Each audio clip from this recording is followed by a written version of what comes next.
Here we go again. I hear the trumpets blow again.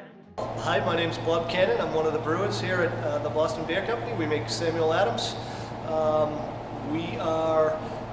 I got into the brewing industry serendipitously. I was very fortunate. I've been with the company now for 17 years. I've been in the brewing department for the last 14. I came down on a temporary assignment, and my first day here they gave me a 6-pack of beer and said, come back tomorrow, we'll find something else for you to do. And I've been coming back every day since. Sometimes I take a case with me now too. So, as for this brewery, this is a real old brewery. This area of Boston was loaded with breweries prior to Prohibition. At the turn of the century, this was the per capita capital of brewing in America. There were 31 breweries located pretty much in this area. We're in Jamaica Plain, but Lower Roxbury is right next door. That's another neighborhood of Boston. This is the old Half-and-Raffa brewery. The Half-and-Raffa family started this. They had a brewery in Boston in the 1800s. They built this one in 1870, and it operated until Prohibition. It shut down, and they were one of the few breweries to reopen after Prohibition in 1931. This is, again, dates back to the 1870s. We only occupy the bottling line here. We primarily do research and development here in Boston. We have a small bottling line. We do some specialty beers. We do make the Utopias. Every run that we've ever made has been brewed here in Boston. But other than that, we do a lot of new recipe development, ingredient selection, things like that. So we're always brewing, but we're always brewing different things.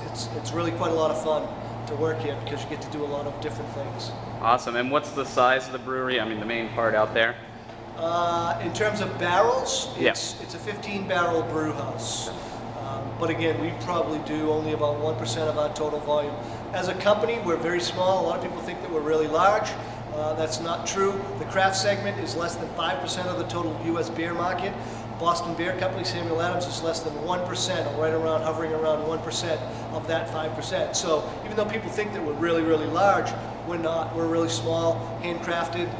We own 2 other breweries, one in Pennsylvania and one in Ohio, that do most of our bottling. Again, you know, people have this image of us as a really large company. We're not. We're really quite small. And you guys are just under 2 million barrels, correct? Right, we're doing approaching 2 million barrels, And which sounds like a big number, but if you compare it to some of the big guys, it's really, you know, really quite small compared to them. I mean, if you compare us to a brew pub that's only making a few hundred barrels a year, right, obviously we're bigger than that. But we've stayed true to our roots. We're a craft brewer. We do very traditional processes. We do decoction mashing. We dry hop our beers. We're very true to the original Samuel Adams Boston Lager, Jim's great-great-grandfather's recipe. Well, we make about 30 different beers that are available. Obviously, we can't force distributors to take all 30 beers, so it's really dependent upon your local packaged goods store, your liquor store, your bar that you frequent. If you find a beer of ours that you really like, and hopefully we make one that everybody likes, there's a lot of them out there that we do brew. Hopefully you can find one, but we can't force it. But you have to ask for it. If you ask, they will certainly, you know, try to get it. But we make 30 different styles, everything from wheat beers. We make a number of different seasonal beers, Oktoberfest, summer ale, winter lager, Noble Pilsner. Those are all seasonal beers, and then we make a bunch of beers that are available year-round. Some of them are only available in a Brewmaster's collection, or a Harvest collection, or a Winter Classic collection. We make some beers that are only available, you know, a couple times a year for those special packages. Here in Boston, we do a lot of the specialty beers. We make Utopias. We've been working on extreme beers since 1994. We brewed Triple Bock in 1994, 95 and 97.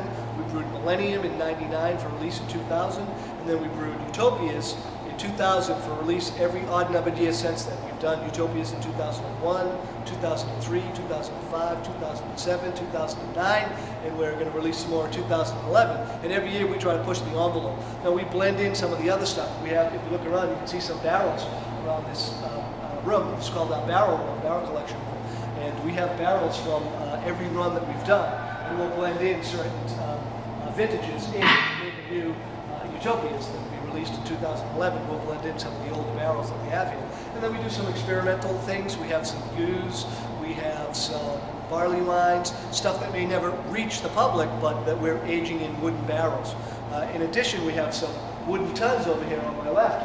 These were initially made in Europe and used in a brandy facility, and they were disassembled and not being used. So what we did was we had the original Portuguese coopers bring them back to their cooperage in Portugal and reassemble them. And when they did that, we filled them with water, and once they held water, we decided to bring them back here. Now we're making some beers that are only available here in Boston, with a limited run in Denver as well, but only those two cities, and they are very traditional Belgian-style ales. We do a Flanders-style red ale called Stony Brook Red. We do a triple called New World Triple, and we do a cherry beer called American Creek. And what we do is we make a base beer that we age in these wooden vessels over here. And these vessels are inoculated with some wild yeast, some Brettanomyces, as well as some bacteria, Lactobacilli and Pediococcus, that we keep segregated. Once you infect the wood with those critters, as we like to call them, it stays in the wood.